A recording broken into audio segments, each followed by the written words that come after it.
and popular, the Birla Industrial and Technological Museum, Kolkata. All of you, dear students, distinguished personalities include respected teachers, professors, scientists, doctors, dietitians, and above all the director and officials of this reputed institute and other staff members who are present over here are know that we are going to celebrate the World Health Day today, organized jointly by Professor J. Ghosh Foundation, Society for Nutrition and Dietetics, and Birla Industrial and Technological Museum, the National Council of Science Museums, Ministry of Culture, Government of India. May I request, on behalf of the organizing committee, to please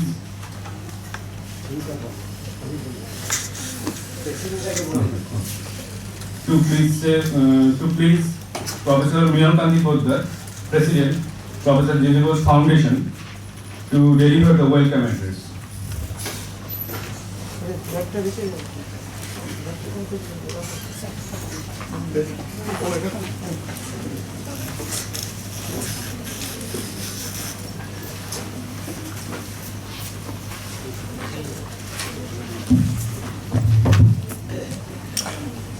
Very good morning to everybody, my dear students, dear teachers of the respective institute. Our today's speaker, Dr. Kunal Sarkar, Senior Cardiac Surgeon of Medica Super Specialty Hospital, Kolkata. V.S. Ramachandran, Director BITM, Kolkata. Mrs. Paramita Das Dokto, Dietitian, CNCI, Kolkata, and Secretary of the Society for Nutrition and Dietetics. Mr. Gautam Shil, Technical Officer of BITM, Kolkata, and the members of the Professor J. Ghosh Foundation. It is my pleasure and privilege on behalf of Foundation as well as from myself to welcome you all in this August gathering of Foundation for School Students, organized jointly by Professor J. Ghosh Foundation, BITM National Council of Science Museum, Government of India, Kolkata, and Society for Nutrition and Dietetics, Kolkata. In this August gathering for school students program, I believe most of the audiences, excepting the members of the foundation, must have some questions about this activity of the foundation. So obviously, you might have questions like, who is Professor J. Why the foundation is organized such an activity for the school students in the memory of Professor J. Professor Ghosh, whose full name was Jagat Jivan Ghosh, was our beloved popular teacher of postgraduate classes. He in fact was a legendary teacher of teachers and scientists all over India and abroad. International renowned scientist and former centenary professor of biochemistry, University of Calcutta. He joined the department of the University of Calcutta officially as first lecturer in the year 1956, when the Department of University of Calcutta was established. In addition to his brilliant career, qualifications, achievements, and the backgrounds, I'd like to mention some of his unique qualities, which are in fact quite impressed and his students, colleagues, friends and others. Professor Ghosh had a unique magical quality of creating a sense of motivation, devotion to duty, and passion for the subject among the students and the colleagues, like a friend, philosopher, and a guide. His another unique quality was blending of scientific knowledge with the society, with the religion, as well as the culture, in addition to the knowledge of one subject to the other one. In fact, the development of biomathematical research school in the premises of the The audience light needs to be dim, otherwise you can't see anything. Okay? Thank you very much. So at the outset, my respects and my homage to a great personality like Professor J.J. Ghosh, in whose memory and as an acknowledgement to whose career of substance and sincerity, the progeny of Dr. Ghosh has thought of this foundation and thought of this wonderful activity whereby the generation of tomorrow can be given a little bit of synopsis of what is happening in the world and environment around us. In the same token, my heartfelt gratitude to my friend Komolesh, because it was through him that I got this wonderful access and opportunity to our friends and colleagues in the BITM, which when I was your age, which is about 100 years ago, we used to come over here and spend many an afternoon fiddling through all the interactive exhibits and things. And some of us who are of my age group will remember that BITM was the only place in Calcutta where prior to, I think, something like 1976, you had to come to see the only operating television set in the city.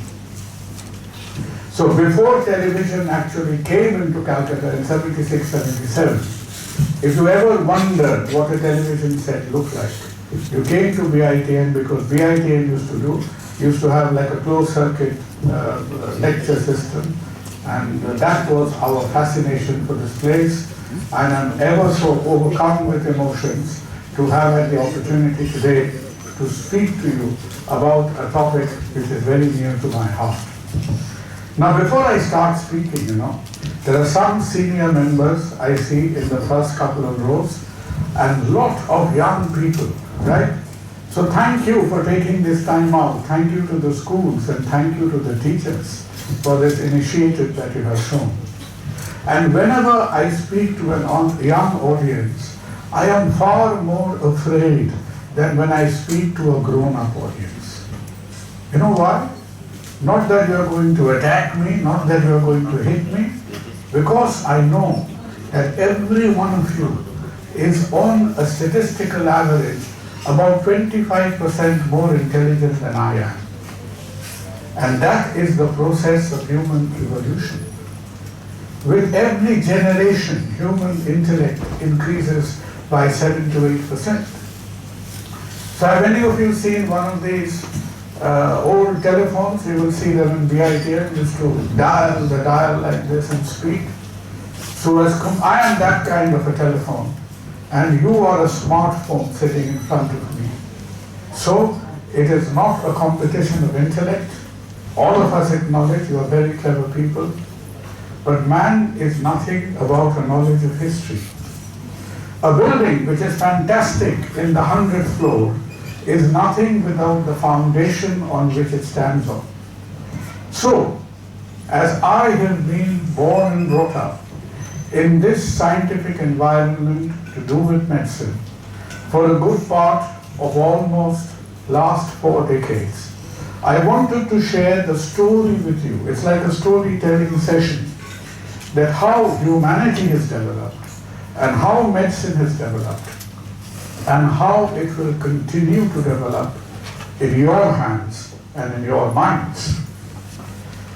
Now, when we talk about medicine throughout the ages, there is something very wonderful about human life. I don't know how much, I don't want to turn it into a question and answer session. Just think of a few things before we get into medicine. The age of the earth, the planet on which you and I exist, say is something like 8 billion years. So on the planet, which has been around for 8 billion years, we, human beings, in any form, whether you call us the Homo sapiens, the Neanderthals, the primitive human beings, we have been on the planet for about a maximum of 250,000 years. And if you have a calculator, a cell phone, a pen and paper, if you did a fraction of 8 billion vis-a-vis 250,000, then what it means is if the earth was like 24 hours in age, then the human beings have been on the face of the earth for 5 minutes.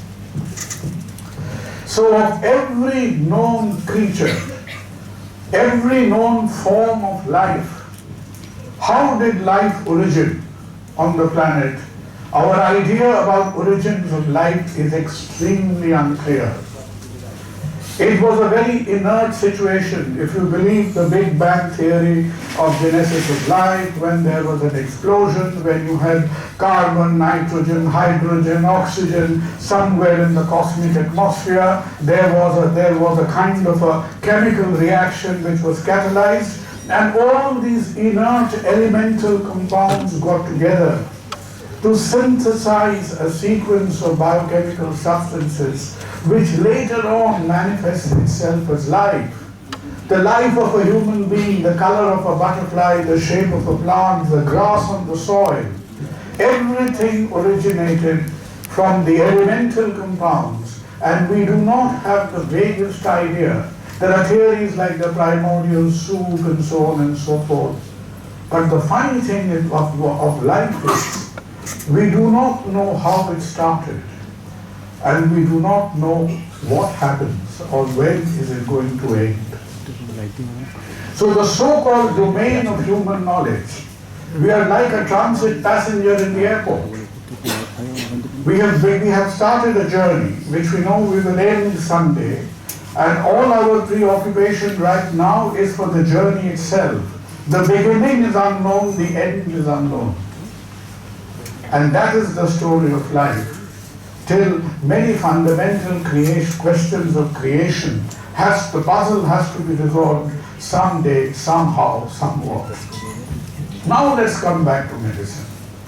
So we have been on the surface of the planet for about 250,000 years.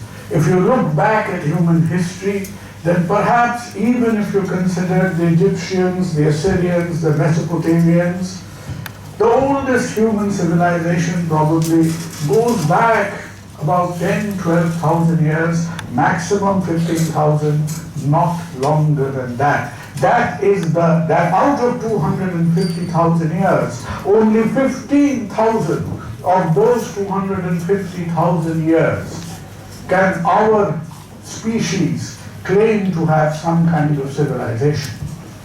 And through the ancient civilization, whether it was the Egyptians, the Mesopotamians, the Aztecs, the Incas, the Assyrians, whoever you looked at, people thought what was disease about? People were living, people were alive, and periodically we would get sick, we would be inflicted on by diseases, and for thousands and thousands and thousands of years, we were under the impression that things like the plagues of Egypt was considered to be a fact that the gods are angry. It is a divine intervention. You're getting sick. Why are you getting sick? Because the gods are angry. Whoever their god was, the Egyptian god, the Greek god, the Assyrian god, the Sumerian god, the South American god, The gods were getting angry, and thereby the gods were cursing you from up behind the clouds in heaven, and that accounted for sickness, and that is why we were getting sick. Some of you may have seen the movie, The Ten Commandments. In Ten Commandments, when Moses comes into Egypt, you see, it's a different story, that Moses inflicts plague upon Egypt. It's a very nice story, but obviously scientifically it's not true. So for hundreds of thousands of years, human civilization was under the fear of the person behind the clouds who will make you sick, thinking that sickness is a curse inflicted upon by God.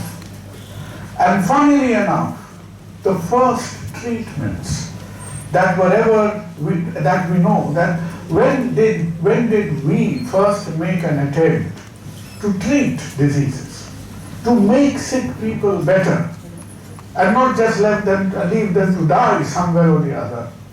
The first attempts of treatment happened in temples.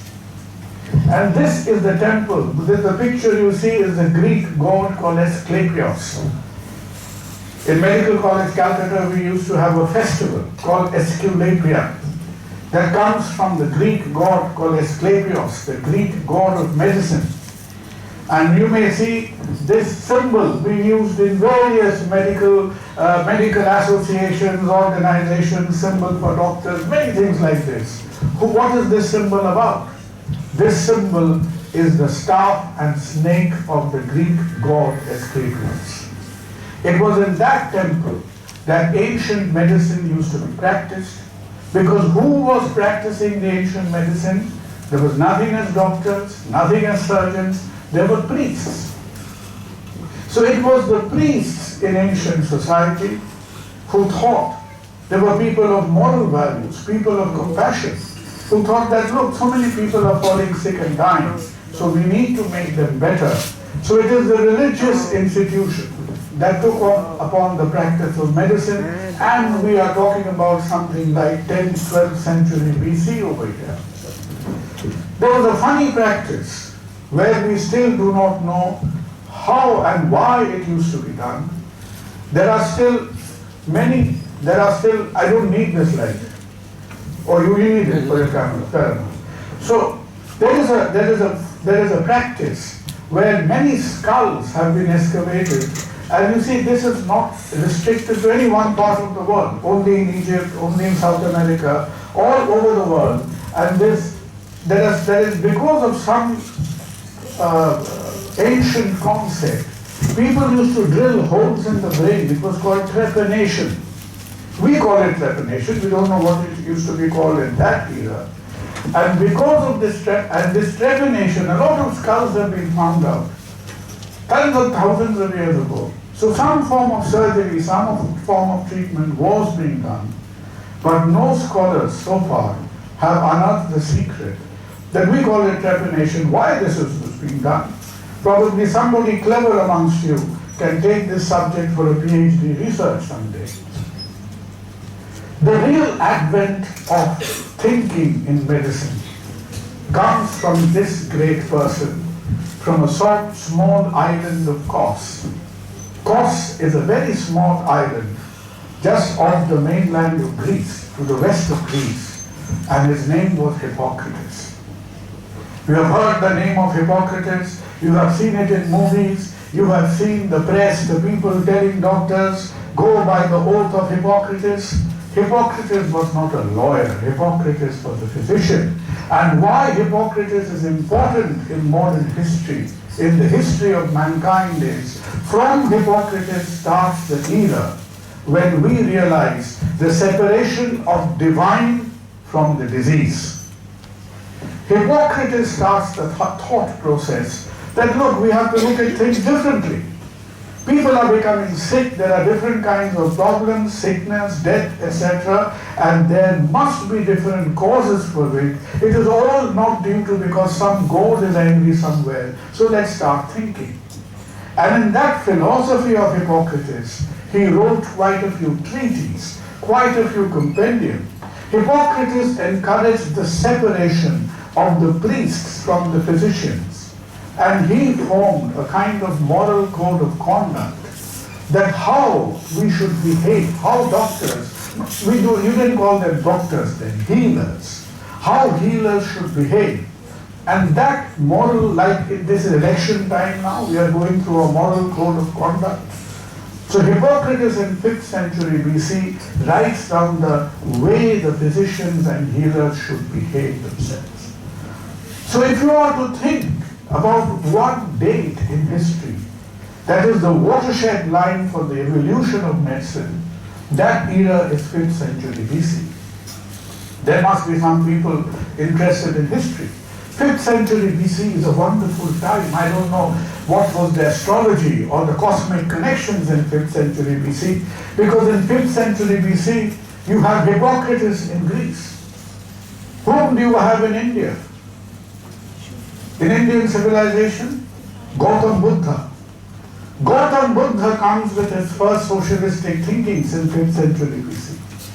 We have Charak, Shushruth, everybody appearing in 5th century BC. So look, even in those days when there was no internet and no connection, human philosophy and thinking seemed to spread worldwide. And there was a churning in ourselves that let us start thinking. We cannot leave everything to gods cursing human beings and stuff like that. And in our ancient Indian practice, from 5th to the 4th till the 3rd century BC, we saw the evolution of Charak, Shushruth. We saw the evolution of Ayurveda as a science.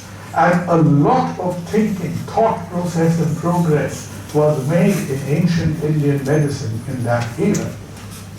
When you look at temples, especially next time when you look at Buddhist temples, when you go to Ajanta, Ellora, when you go to Nalanda, look at these Buddhist viharas.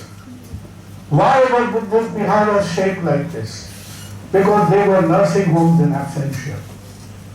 People were lifted up from the street, and the Buddhist priests and monks were actually treating the sick people in these Buddhist viharas. So similar to the theory of Asclepius, the first treatment. Today we want to make temples out of our hospitals. Remember, hospitals first started in the temples because sickness was first treated in the altar of the gods. That is how human philosophy evolved. You know, it will take me a good part of 2 days. If you have 2 days to spare, give me 5 hours each day, I can tell you a more comprehensive history. But today we have to march ahead. So from the pre-era of Christ, if you take a step next to 300 years, a whole lot of activity happened in the area of the world. An extremely fertile area of human civilization was today what we call the Middle East. The Islamic world, the Persian world. The world was not always like this, what you see it today. About terrorists and Bin Laden and Islamism and fundamentalism. Remember, the Islamic world, the Middle Eastern Islamic civilization, was a cradle of scientific fertility. And without them, modern European civilization would not have come anywhere. So many of the works that was done in medieval Europe, from Europe they were collected by land, they traveled into the Middle East. And we have the manuscript of Galen, the manuscript of medieval physicians, which were, where do we get them from? We get them from the cities which are now bombarded, Damascus, Tehran, Baghdad. These were the places, like universities, academicians, these were the temples of knowledge. And a couple of people who were the real thought leaders in the world of Islamic medicine in 10th century was the great Ibn Sina. There's a wonderful movie on Ibn Sina. Go back and see it sometime. Ibn Sina, there were no specialists those days. He had treatment for cataracts. He was doing cesarean sections. Ibn Sina knew how to treat fractures. And people used to travel the length of Europe to go to Ibn Sina to learn many of his medical insights. And there was another great thinker called Al-Nafis. Al-Nafis was based in Baghdad. I'll tell you a little bit later that in Europe, we got to learn about human circulation 600 years later. This man 600 years earlier, today we are able to decipher, translate, decode his writings. And Al-Nafis told us about human circulation 600 years before William Harvey. There's a wonderful painting. We digress to art a little bit, art and medicines. The study of medicine is almost like study of medical humanities. So medicine and art is almost intertwined with one another. The great Italian Renaissance painter, Raphael painted a painting called the School of Athens. When you have 2 minutes, Google School of Athens. And the School of Athens is not just a wonderful painting. This is like a group photograph you take nowadays. So Raphael took a group photograph of all the important scientists, physicians, healers, thinkers in medieval world. And it's a wonderful representation in one photograph of the who's who of science and thinking in medieval Europe. But we have a debt to pay to art, as I told you today. That there was no subject called medicine. The original subjects that used to be taught. The first universities appeared in the 11th century. The first university in the world is the University of Bologna, 1096. There was no subject of medicine, there was theology, there was languages, and there was law. There was nothing called art, science, etc., etc. So the mere fact that people were looking into human biology, human structure, how are we actually built? What does the body composition look like? What does the skull look like, the brain look like, the stomach look like, the organs look like? Who were the first people who asked these questions? Not doctors, but artists. And the person with whom this artistic inquiry into medicine starts is the great Leonardo Da Vinci. Leonardo Da Vinci is become immortalized in the world for his Mona Lisa. But when you read about Leonardo da Vinci in the second phase of the Italian Renaissance, you realize that Leonardo da Vinci, he was a mathematician, he was a designer, he was an engineer. He said, and he thought that he was a useless artist. And Leonardo thought that he was rubbish as an artist. And he never, in his whole life, Leonardo lived a long life, almost 78 years. And in his whole life, he only painted 25 pictures, full-blown canvases. And Mona Lisa took almost 7 years to finish. So, in the back of Leonardo da Vinci's mind, he was a polymath. He was a strange man. He used to write in the wrong direction. He used to write from left to right. Sometimes he used to write from right to... His work on optics is groundbreaking. So Leonardo da Vinci, you know how he used to study? Leonardo da Vinci used to bribe. Whom did he bribe? He bribed the people who were looking after the graveyards. So the moment somebody died and got buried within 6 to 12 hours, Da Vinci used to bribe the people in the burial grounds, get the body exhumed, and he used to dissect and draw wonderfully graphically all the structures. He studied the human embryo, our musculoskeletal system, our circulatory system, the human heart. And another reason why within a span of about 30-40 years, we had a lot of development in this field was rivalry. Leonardo da Vinci was a senior artist, and like happens in Tollywood and Bollywood, you have one hero being challenged by the other. Leonardo da Vinci was an artist, was being challenged by Michelangelo. And Michelangelo suddenly became the top of the town, the number one in the, in top of the pops list. Leonardo da Vinci's popularity was going down. He was an older man. And in the last phase of his career, Leonardo da Vinci as he was drawing the Last Supper, one of his most famous and mysterious paintings, as he was drawing the Last Supper, this is Michelangelo, that Leonardo da Vinci, in one day, he would draw the Last Supper for half an hour, and almost for 2-3 hours, twice the thrice the time Da Vinci gave to studying human anatomy. This is Da Vinci's own illustration of the human heart.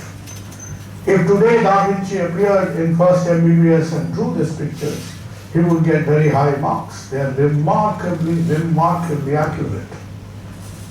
So this is the huge debt that medicine owes to art in its knowledge evolution.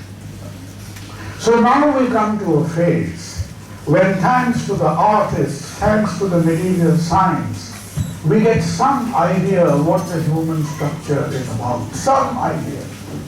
Still there is a lot of clarity. We still know what the liver is like, we know what the heart is like, we know the muscles and bones, but there is still lack of clarity about structure and function. We do not know. We can draw you the diagram of a liver, but in the 15th, 16th century, there was no idea how the heart works. There was no idea what the liver does. There was no idea what the different tubes in the body were doing. And we will come to that a little later. Now, another milestone in science was, if you think about diseases, now we are talking about, we have made our journey another 200-300 years, and we are in the early 19th century. And in the 19th century, the disease that was really killing people by tens of thousands, the disease of that era used to be infective diseases. There were a lot of infections. Acute bacterial infections, chronic bacterial infections. So infectious diseases was at its worst in the world. For every 100 people in the world who died in the 19th century, 90% of the deaths would be due to infectious diseases. In the early 19th century, the human life, very few people would live beyond 50 years. Infant mortality rate was stupendous. And then people started thinking about the cause of the disease, the microorganisms, how to sterilize them, how to identify individual bacteria and start isolating them. And three names are very important in this area. One is Louis Pasteur. Louis Pasteur, you talk about pasteurization of milk, so that is who it is after, Louis Pasteur. Then we had Lister. Lister, following on from Louis Pasteur's work, did the original work on sterilization, initial ideas about vaccination. And Robert Koch was very important in the Asian perspective because he did a lot of work on chronic infections, tuberculosis. That was a kind of disease that was killing people. That was the killers of the world. You did not need bombs and terrorists those days. In those days, the terrorists were the bacteria. And when we talk about infectious diseases, I'll talk a little bit about cardiovascular diseases next few minutes. Another fantastic thing happened. A gentleman called Alexander Fleming. I happened to work in England in the same hospital. Obviously, I'm not as old as Alexander Fleming. And where my department was, the cardiac surgery department, was in the next corridor to the room in where Alexander Fleming discovered penicillin. So as everybody was literally breaking their heads on the wall, how the hell you fought infection, how to identify the wound infection, the war infection, the germs. You know why it all happened? It all happened because Alexander Fleming one night, when he was leaving his lab, he forgot to shut his window. His window was left open. And his bacterial petri dishes on which the bacterial plates were done was right in the front of the window with the window open in contact with the air. So the next morning, Alexander Fleming comes to the lab. He identifies that the spores have grown, that he managed to grow the anthrax, the penicillus fungus, from which penicillin was discovered to fight the staphylococcal infections. And Fleming kept it as a secret to himself for quite a long time. And then some people told him, "No, being stupid. This is a miracle cure today. In this fungus lies the antidote to the bacterial staphylococcal infection." So because it came from the penicillus fungus, it was called penicillin. But the person who actually developed penicillin as an antibiotic that could be used world over was the Cambridge-based Australian scientist called Florey. And Florey, medicine is a very interesting story. How Florey made mass production of penicillin possible. You did not have any biogenetic labs or very sophisticated pharmaceutical companies those days. How he got penicillin was, when people were treated with penicillin, he never wasted their urine. He used to go from patient to patient and ward to ward and collect every drop of urine the patient was passing. And from that, the extractions of penicillin was kind of recycled all over again. So those were the early days. How we, the doctors, the scientists, fought over the infectious diseases.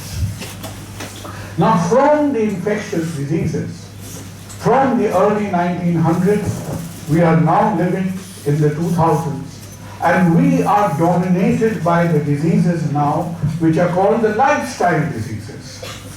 And the lifestyle diseases is dominated by cardiac problems, heart diseases. Why is the heart important? It's the only pump in the body. It pumps 6 liters of blood a minute. If you ever cut an artery, the blood would go about 25 to 30 feet.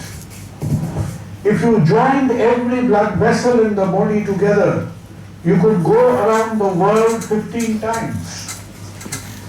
And in one day, your heart has worked for about 100,000 times. And from the time you are born, if you live to the age of 70, your heart would have worked for 4 crore heartbeats without a rest. No holidays, no Durga Puja, no Eid, no Christmas, no strike. It is the only organ known in science and biology which has this capacity to work for a period of 70 years, 80 times to 90 times a minute without rest. It was not made by Apple or Samsung. It does not need recharging. There are no power sockets. And this organ is working on biological energy. This is an artificial heart, I tell you later. Note here, when we talk about lifestyle diseases, it is not just storytelling to you today, but these are the factors which are causing a lot of damage to this organ, which is working tirelessly to keep us alive every single moment we are living. And these are the factors of smoking, diabetes, high cholesterol, diet, which people will talk to you about today, excess body weight, high pressure, stress. So this is a very valuable organ in our system, and we must know how to look after it. A little about, I mentioned to you about medieval science and human circulation. Leonardo Da Vinci was drawing fantastic pictures about the human heart. Nobody knew what the heart was doing, and there was utter confusion whether circulation started in the liver, in the heart, what was happening. But everybody knew one thing, and that one thing is, if you stuck a knife in the heart, you're dead. So everybody knew for 200,000 years that if there is somebody you dislike, you have a knife in your hand, put it through the chest, it goes through the heart, fellow dies. Why? How? What's the reason? What is this machine doing? We didn't have any clear idea at all. And who comes up with the solution? It comes from a young person, 25 years of age. He was an Englishman, William Harvey. He was doing his PhD. It used to be called a different degree those days. As I told you, the first university in the world, Bologna, So he wasn't studying in England, he was studying in Bologna. And Bologna, he just looks at how the blood flows in the veins by tying tourniquets in the hand. William Harvey in 1632, no fancy machines, no advanced labs, just by observing the passage of the blood from the veins and in the arteries by trying tourniquets, he comes to the clarity of thinking that look, circulation is happening because the heart is pumping. Blood is going from the heart through the arteries and coming back by the veins. Now you would not even get this as a 2-mark question today in your question paper. But that was where human knowledge was stuck for 600 years. We did not know the answer to this question till William Harvey unraveled.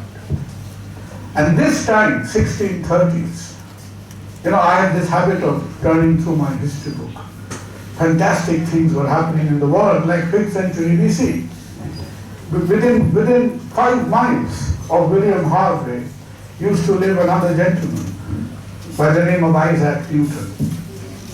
Almost the same year, the theory of circulation and the theory of gravitation comes to the world. You can have a separate lecture on Isaac Newton sometimes. Isaac Newton lived for almost mid-60s, and all his work was done by the time he was 27 years of age.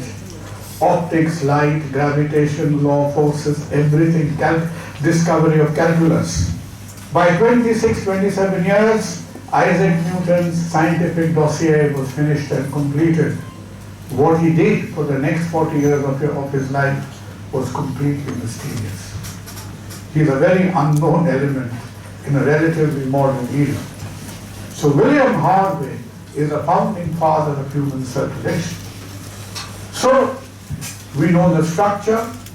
Now we have an idea how the circulation and all this happens. And what is the next question? In the era of lifestyle diseases, people knew that the structure of the heart could be defective. People knew that you could get chest pains, angina, heart attacks because there are blockages and people were dying.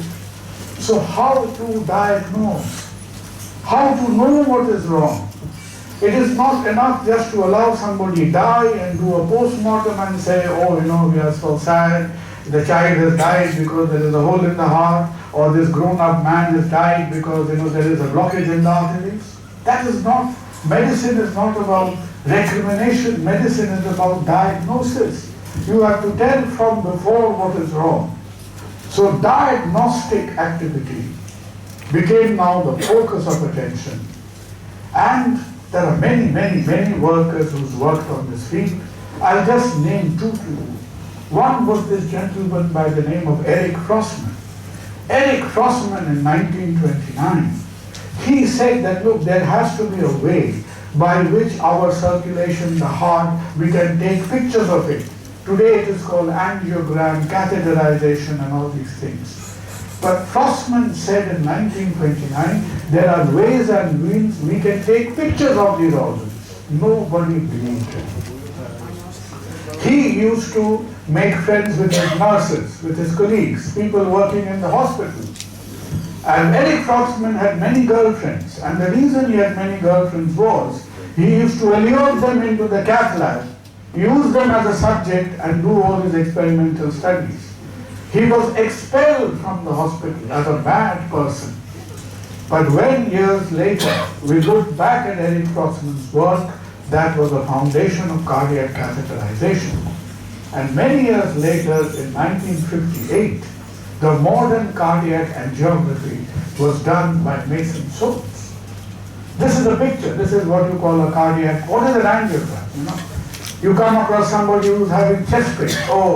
Apnar had a blockage. There's a block in the heart. But where? Heart has arteries like this, taking blood to the muscle.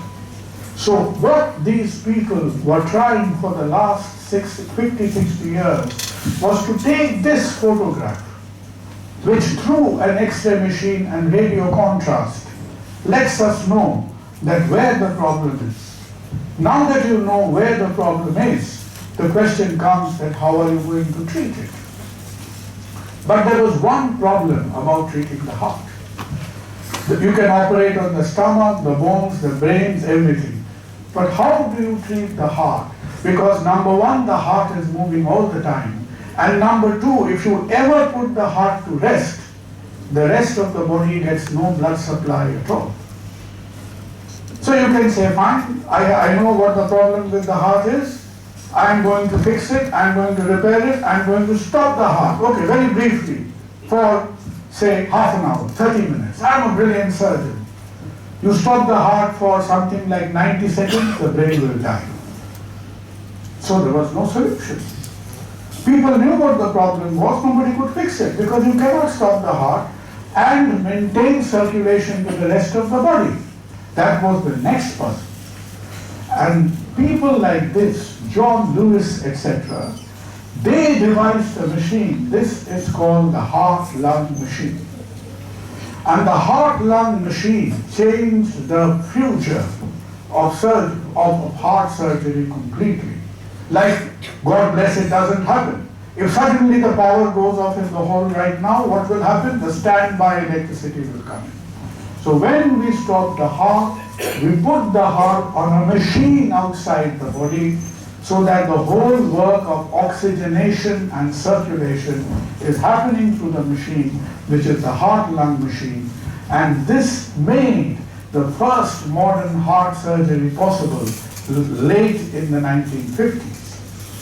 And the surgery that really changed almost the destiny of humankind was the treatment of heart blockages. Because as I told you, we had known about the bacteria, we had discovered antibiotics, so a lot of infectious diseases were controlled. But as because of various things, diabetes, food habits, hypertension and all that, people were coming down with heart attacks, blockages in the heart, and now we can take pictures. We know where the blockages are. So how to treat it? And the solution came from this young man called Rene Favaloro. He had not passed his exams. He was the youngest person in Cleveland Clinic watching the senior doctors operate. And he had the idea that, look, instead of doing something very complicated, I can just, it's like the flyover in park circuits, your Mars flyover. The road underneath is absolutely congested. So why don't I do a flyover at the top so that the blood goes from A to B, jumping over the blockage, and the problem is resolved. So the simple idea came from Rene Favaloro. But much before him, this person, Alexis Cannon, was the last surgeon ever to have got a Nobel Prize. Because even the great Hippocrates has said that, look, you can try a lot of treatments, but trying to treat or operating on the heart and blood vessels is dangerous. People will die, don't do it. And for thousands and thousands of years it was never done. This man, who was born in a very poor family, who taught him how to suture the heart and blood vessels? No teacher. He was taught by his mother. His mother was a poor woman who used to stitch torn clothes. You will see in many laundries in the para, people stitch clothes. In Bangla we say rikupara. In English they are called seamstresses. So his mother used to earn some hard-earned money by stitching torn clothes. And this surgeon saw his mother every night in the midnight oil, stitching torn clothes with a special technique of suturing. And he said, why can't we apply it to vascular surgery? And he applied it to vascular surgery. It worked wonders. And it was only due to the work of Alexander Callan, of Alexis Callan, who learned from his mother, that the entire specialty of cardiac surgery ever came about. Cardiovascular surgery is the youngest specialty in medicine. It's been only around for about 60, 70 years. And this is, as I told you, you have the flyover out in the roads. So we take a piece of vein from maybe a vein or an artery somewhere in the body. This is a block in the vessel. You just jump over it from one spot to another, and the problem of the blockages are resolved. That and this operation is the most common operation ever performed in the history of surgery. It is the most scientifically documented procedure. And at one stage, there is still there are more than 10 lakhs coronary bypasses being done in the world even today. But along with coronary bypass, young people like you, young students, youngsters are always thinking. So a young cardiologist started thinking that look, all this surgery is fine. But what can we repair some of these blocks without actually doing a cut, without actually inciting? Why can't we go inside the tubes? And this young person, Andreas Brunswick, he came up with an idea of an angioplasty. And in angioplasty, what you do over here is, I don't know what it is. And in angioplasty, what you do over here is, let's go forward a bit. That this is a kind of blockage you have in the artery, which is stopping the blood from reaching the heart. So through the arteries, you get access into the heart with the cardiac catheters. And you have this thing like a balloon. And what this balloon is doing is actually inflating. It is flattening the obstruction. It is creating a passage all over again. This is the technique of angioplasty, which has been a significant development, probably the most significant development in the field of vascular science over the last 100 years. But it is not enough to give pressure, it will collapse again. So to prevent it from collapsing, the spring-like structure is placed inside, and that is what you call a stent. You will hear a lot of people talking about stents. This is what a stent is about. These stents come coated with medicines so that the cells from inside the stents do not regrow again. So an angioplasty and a bypass surgery, in the simpler blocks you do bypass, in the more complex lesions you do an angioplasty. And these two things together really change the mortality, the risk, the millions of people who are dying helplessly from cardiovascular condition. These two treatments changed it dramatically. Diabetes. I need to tell you a word or two about diabetes. The first person that should come to your mind when you utter the word diabetes is this gentleman. I'm sure all of you know who he is. Right? Swami Vivekananda, Narendranath Thakur, etc. The poor man died at the age of 39, 1903. His blood sugars used to be around 600. Normal blood sugar is around 120. There was no cure for diabetes. He was diabetic from the age of 18 or 19. And diabetes is not dangerous because the sugars are high. Diabetes is like rust that affects the whole system. Diabetes is dangerous because it attacks the heart, the eyes, the kidneys, the nerves, all structures. Even for Swami Vivekananda. Throughout his life, there's an important story to it. When he approached Maharaja of Khetri to go to Chicago, Khetri was his sponsor, Maharaja of Khetri. He bought him the ticket to the ship that took him to America. So he requested the Maharaj, can I have a ticket for the single cabin?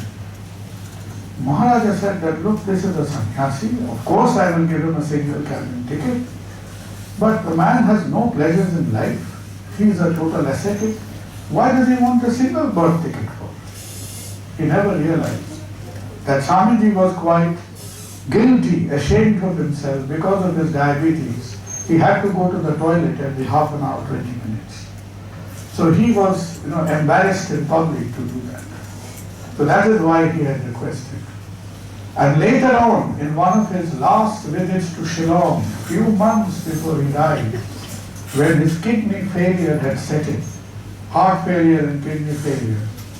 Swami Vivekananda had almost stopped passing urine, end-stage renal failure. The poor man is writing to his disciples that, look, I think I'm getting better because after so many years of life, my frequency of urination is getting down. But till that time, there was no treatment for diabetes at all. And our great worry is, we still don't know what diabetes is due to. The precise cause of diabetes is still unknown. We have some treatment for it. And it was Banting and Best who in the 1919 to 1920, which is a good 17 years after Vivekananda died, that the initial discovery of insulin and the treatment of diabetes, treatment, I should not use the word treatment, it is control of diabetes. We are still not treating diabetes because whatever you do not know, you cannot prevent. So we are only treating diabetes in a very half-hearted way, even today, because we need from amongst you some clever mind to do that path-breaking research that will tell us the cause of diabetes. Another aspect has been genetics. We know the big structure of the human body, the eyes, muscles, nervous system, skeletal system, cardiac system, etc. But in the molecular biology is concerned, the ultimate constituent of the human body, the human genome, that was detected by Watson and Crick sometime in the 1950s. The double helix that all of you have to memorize and draw diagrams in your exam was the work of Watson and Crick from the University of Cambridge. And in 2003, like decoding a software, if your computer goes wrong, what does the repair shop do? It looks at the software. When your cell phone updates, what does it do? It uploads and downloads software. So the whole human genetic software was decoded for the first time in 2003 in a worldwide project called the Human Genomic Project. And now we are trying to find out the genetic causes of most diseases. Medicine has also been dominated by the problem of cancer. Cancer is where you have cell replication happening in a very aggressive, in a very damaging, and a very uncontrolled way. There are thousands of people who've done selfless work in the field of cancer. But if one name has to be taken, that is the name of Madame Curie, who along with her husband, Marie Curie and Pierre Curie, did pioneering work on radiation. And this woman, look at her picture, she herself died of cancer, knowing very well that day in and day out, the work that she was doing in the lab, being exposed to radiation, that is ultimately going to kill her. And it did kill her. She literally killed herself in her own thesis, in her own quest for developing advanced radiation. And few months before she died, this is Albert Einstein visiting Marie Curie, because when Einstein knew, everybody knew that Marie Curie would not live for very long. Einstein came over and visited her. Across the history of medicine, we've had a lot of limelights. India has also contributed, not as much. We've had Ronald Ross here in Calcutta, got a Nobel Prize for it, by isolating the Anopheles mosquito spread cycle of malaria. Malaria is not an Asian disease. Malaria is a European disease. Malaria is called malaria. It means mal air, bad air. Malaria originated from Spain, from Mediterranean. Malaria was brought to India by the Europeans. And malaria spread in India when the Indian railway was being constructed, because people used to dig trenches and holes with stagnant water, and the mosquitoes bred over there. But Ronald Ross identified the Plasmodium vivax spread through the mosquitoes, and there was some control of malaria. Similarly, we had the next time you go through Loudon Street, It's actually UN Brahmachari Street, where UN Brahmachari discovered urea stibine for the cure of Kala-Azar. It was very sad that he was not in contention for a Nobel Prize because he got a very early patent of it. And the most tragic but the most brilliant Indian doctor in recent times has been Dr. Subhash Mukhopadhyay, who did absolute brilliant work in vitro fertilization, test tube baby. We never recognized his work. The same year, Steptoe and Williams did the same research from England and were considered as a pioneering father, when actually Subhash Mukhopadhyay's work was a few months ahead of Steptoe and Williams. Now, before I end in the last minute, healthcare medicine is not about fantastic people and fantastic science. Medicine is also about the reality of the heat and dust on which our society stands. India is not about party politics. India is a country which, with a glorious past civilization history, went through terrible 300 years of colonialism. And in this 300 years of colonialism, the entire socio-economic fabric of India was distorted. A prosperous country in the world. When we came to independence in 1947, we were like a colony of beggars. In 1947, the life expectancy of an average Indian was not even 40 years. And we had very few hospitals. This medical college, SSK, MyPGM, Archicor, was not meant to be for the common people. They were only very VIPs of the world got into hospitals. And everybody else was left by the village side, by the roadside, where you had this jharmukh and this kind of medicine, and they were just left to die. So, in post-colonial India, when India became independent, we became an independent country. But because of financial constraints and also some problems with our social attitude, we were not spending as much on health and education that we should have. There has been a lot of demand for it from the common people, from the society, also from the political parties. And healthcare in India carried the curse of being, the reason a family almost got financially crippled was not because of loans, etc., for some other reason, but because some member of the family had actually become sick. So all this fantastic science you have heard about does not have any meaning unless it can be applied to our lives and times. So applying science to society is as much a duty of medicine as it is to learn operation and names of drugs and medicines and formulas. So in our world, if you look at the world today, the green parts are the parts where you have good healthcare. The red parts are the parts where the healthcare is very unsatisfactory. And the black parts are actually the worst. And look, India, the whole of Southeast Asia, is still at a kind of stage where our healthcare delivery to the people, all this fantastic knowledge is useless unless it reaches the people. We have a lot of work to do in this area.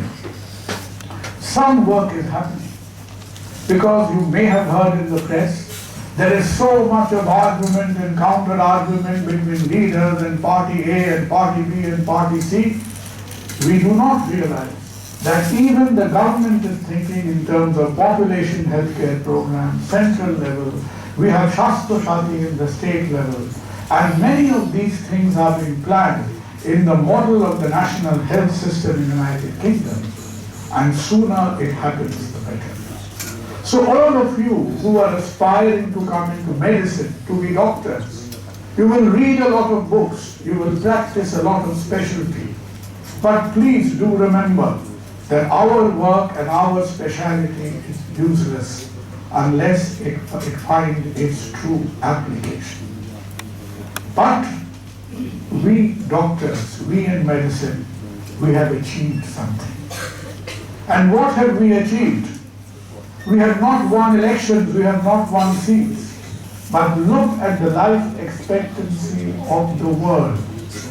From 1850s, from the median life expectancy of 40 years, today worldwide, human life expectancy is almost in 80 years plus. I told you about the beginning of life, the animal kingdom.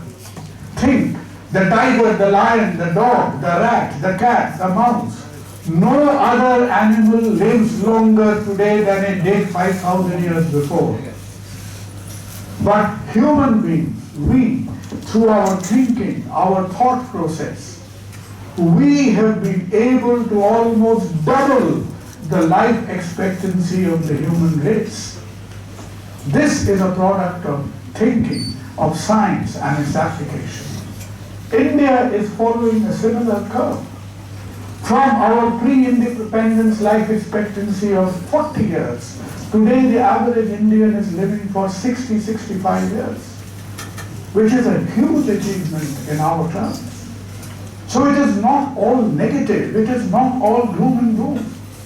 Forget about what the political banter is about. Your generation, the future is in your hands. You have to hold it. You know, we go to many hospitals. We go to many places to do clinics, see patients. And I will end by showing you the clinic, the hospital, which has made a lasting impression in my mind. I once did a clinic in Andaman Nicobar Islands. And the hospital in Andaman Nicobar Islands is a part of this building which is called the cellular jail. So it's a part of the cellular jail where 589 Indians in the freedom struggle were kept imprisoned and tortured. And in the same building, a wing of the cellular jail today functions as a hospital. So as I had finished my clinic, seeing patients, just next door to my clinic, I saw an exhibition. And this was the exhibition. So friends, young men, young women, boys and girls, when we think of our future, these are the people who remind us what the future of India is about. So when you and I do medicine the next time, we will look at science and we will look at society. And we will have to remind ourselves of the duty and the pledge that we owe to our nation. And not just for the sake of telling you of the story of his diabetes. We end with the words of this great man who said that there is no room for any kind of negativity. If there is a problem, the solution lies within. And that is what medicine has taught us for the last 3,000 years. Thank you.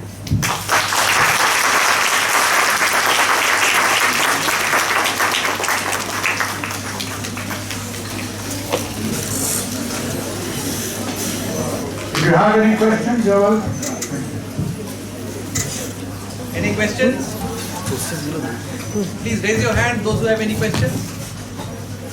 You're welcome to ask any questions. Don't feel afraid. Dr. Sarkar is here. If you go to a hospital, you will not get a date before 6 months. That's not a good thing. So please, if you have any questions, feel free to ask. It's a lifetime opportunity. Yeah. Yes, please. What's the concept of bloodless surgery? Bloodless surgery, you see, the question is, people said we are divided into different blood groups. A lot of surgery, a lot of medicine evolved during the war. There are 3 wars which are very important in history of medicine. One is the First World War, secondly is the Korean War, and the third is obviously the Second World War. Now, in the wars, what people were doing is, say, when you had Napoleonic wars and Crimean War, Like Florence Nightingale. Florence Nightingale came into prominence during the Crimean War. So, what used to happen is, you imagine somebody in a war, a wound or something who has lost a lot of blood. So what we were doing for many, many years, surgeons were doing it, they were getting another fellow, they said, look, putting a drip in him, his blood would come out, go into the other person. But it was well noted that this would only succeed about 20-25% of the time. Rest of the time, a lot of them were getting reactions and dying. Because we did not have this concept that even the same red-looking liquid blood could be different. So a gentleman called Lance Steiner did a lot of path-breaking work, and he identified the antigens A and B, which are on the red blood cells. And it happens in various combinations, either A, B, AB or O, and that gives 4 principal blood groups. In pathology, there is a concept called antigen-antibody reaction.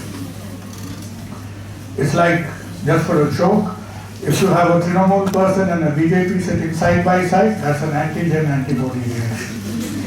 They will fight, call one another's names, hate, whatever. At the end of the day, they may both be dead. Whatever. But in this antigen-antibody reaction was the one. So Lance Steiner gave us the idea that, look, blood looks same, but it is not same. There are differences. But some of these blood groups, so you have people who have A, B, O, AB, there are also many cryptic, uncommon blood groups. What happens in surgery is, like supposing suddenly tomorrow morning, I have a very emergency case to do. Supposing there is a blood group which is called B negative or AB negative, very rare blood group. Blood problem is that blood still cannot be manufactured artificially. The only way to get blood is an organ. Like you have heart transplants, lung transplants, liver transplants, blood donation is also like a transplant. Blood is an organ, but it is only liquid, not a solid.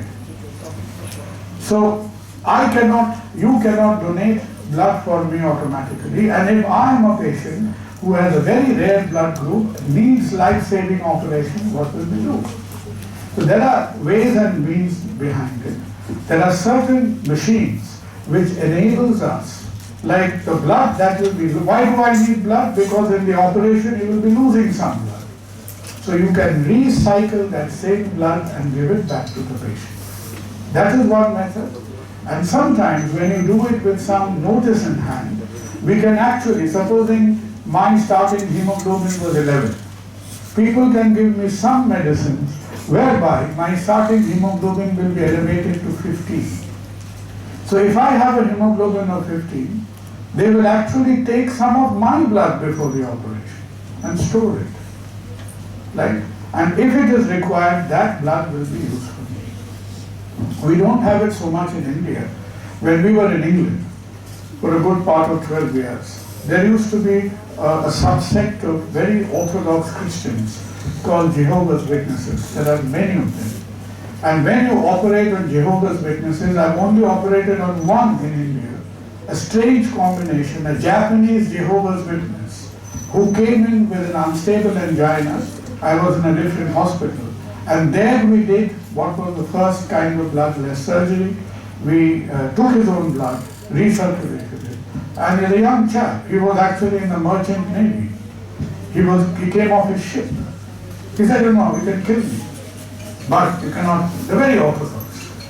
He said, look, you cannot give me any unit of blood. So he underwent an entire heart operation without any extra blood being used.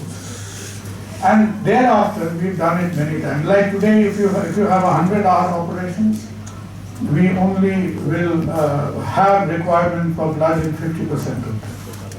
Half the heart surgeries do not consume any blood at all. And because blood is a very valuable resource, it only comes through people donating. Still, nobody is clever enough to manufacture blood. There are some compounds called fluorocarbons. Fluorocarbons in crystalloid solution can give you the oxygen carrying capacity, but still it is not a good substitute for blood. So blood is a very valuable resource and it must never be wasted. That's it. Any other questions? Yes, ma'am. Swelling in legs is related to heart disease. Ma'am, you see swelling in leg, whenever you look at any issues, you think of it in two ways. One is it can be due to any problem in the leg itself. Like there are people who may have hurt their legs, you may have injury, arthritis, etc. But if you do not have any problem in the leg itself, it can be due to, because why in the leg? Because supposing a person is 5.5 feet tall, what is this? The gravitational pressure at your head and foot are entirely different. Now in this blood circulation I showed you, what happens?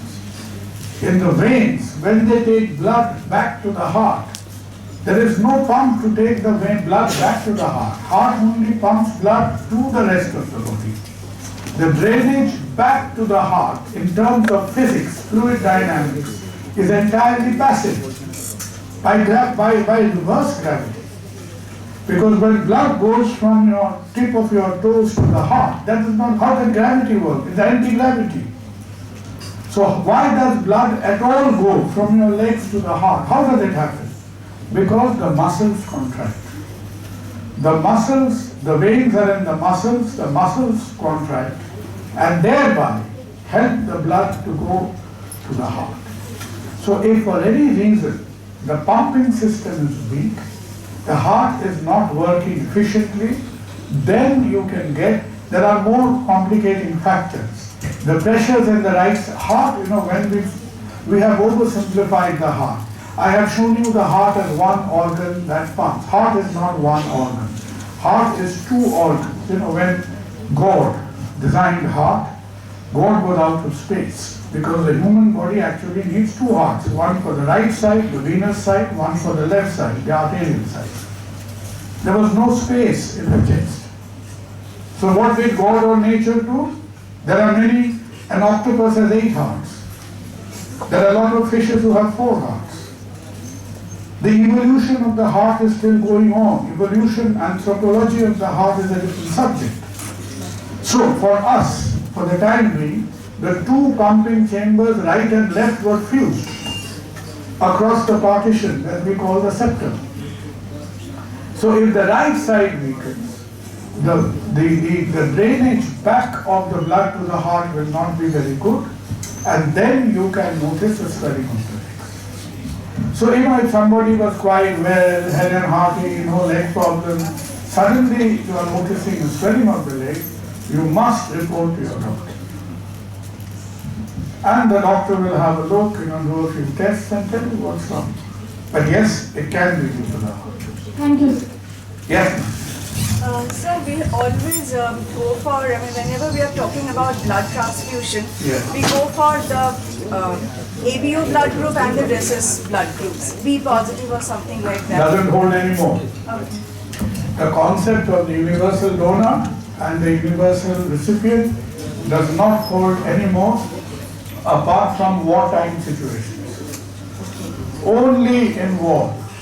Otherwise it doesn't hold. So if you went for medico-legally validated proper transfusion, it has to be, supposing I am B positive, you are B positive. Fine, on paper you can give your blood to me. But beyond the A and B antigens, there are a lot of minor focuses. Like when we do transplants. In transplants, transplantation is like getting married. So one of these young girls were getting married, their parents will choose, select, filter people for last 2 years. Height, work, color, shape, income, work, etc. So similarly, there are a lot of criteria on which the matching takes place. So blood has to be actually cross-matched in the lab. A drop of your blood, a drop of my blood, somebody will see it is not reacting only then.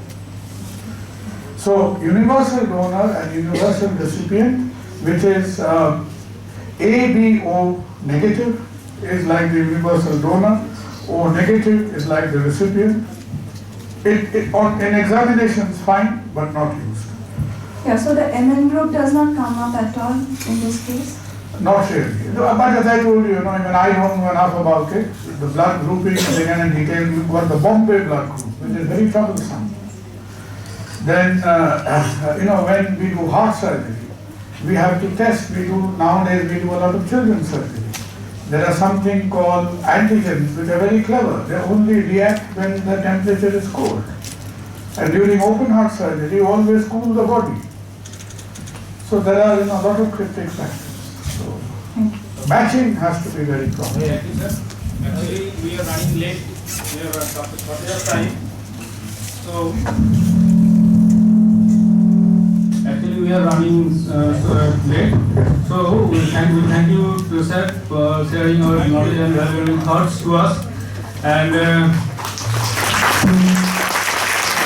now I would like to request Professor Poddar to give some small gift to Dr. Sarkar on behalf of Professor J. Ghosh Foundation.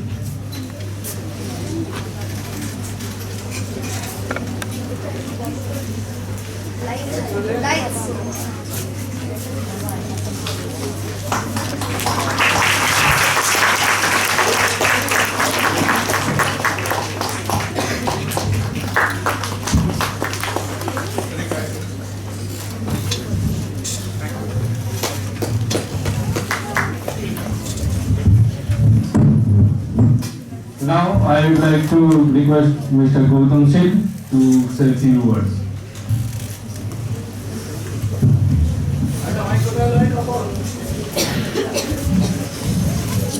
Hello. I have nothing to say after this introductory lecture. Wonderful having Dr. Sarkar here. I mean, there are many lectures I have seen. Throughout my career. He is one of the best. And a round of applause for Dr. Sarkar again. I'd like to make an announcement that those who have registered for the sit and draw competition, please, you are requested to go downstairs, and in the physics gallery, our staff members are there to accommodate you in the sit and draw competition. So please listen carefully. Those who have registered for sit and draw competition, please, you are requested to go downstairs. Others have to stay back. For rest of our program.